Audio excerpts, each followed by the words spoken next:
प्यारे बेटे का नाम अरली यकूब है।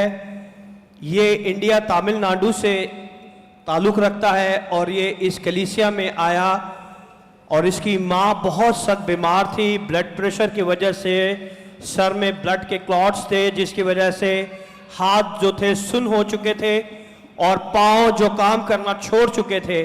जब इस कलीसिया में आया तो खुदावंद यीशु ने इसकी मामा को इंडिया में तमिलनाडु में छू के उसे कामिल तौर पर शिफा दी। जोरदार तालियां बजाएं, यीशु के नाम को जलाल दें, क्योंकि ये खुदावंद यीशु है जो आपकी दुआओं का जवाब देता है।